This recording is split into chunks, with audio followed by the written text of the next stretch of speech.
This might be the first time Ramayan feels less like a story and more like a technology showcase. There has always been this debate in filmmaking whether a film is made at the writer's desk or is it made in the director's head or on the editor's table. And to be very honest, all three takes are completely valid. But then comes this new Indian film Ramayan, and it does something very interesting. The teaser that released today says Namit Malhotra's Ramayan, directed by Nitesh Tiwari. Now, that is unusual because clearly Namit Malhotra is not the director of the film, nor is he the writer or even the editor. He's the producer and the man behind a massive VFX company, Prime Focus, which is now with DNEG.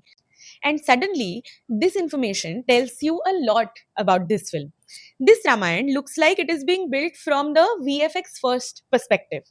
But here is the thing, it is a deeply human story about a divine figure. Because Ram isn't distant. He's not unreachable. He walks like us, feels like us, struggles like us. Yes, Ram is divine, but he lives within the human limitations. He doesn't escape pain, he endures it. He doesn't avoid conflict, he upholds dharma through that conflict.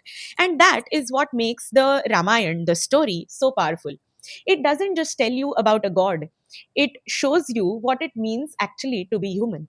Because Ramayana is not just its characters, it is much more than that. It is the soundscapes, the silence, and the emotion. It is the visual language of the earthiness, the rawness, and the simplicity.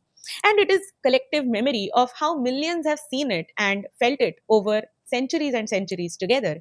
It is the cultural DNA embedded in how we think, act, and believe.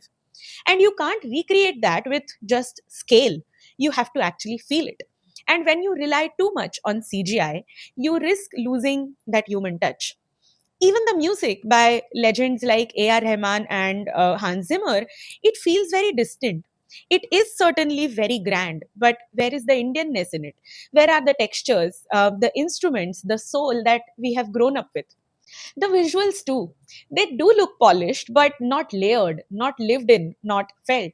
And that is my biggest concern. When you're telling our story, you can't lose its essence in the process of making it global. Because Ramayana is not just its characters, its sound, texture, memory, culture, and identity.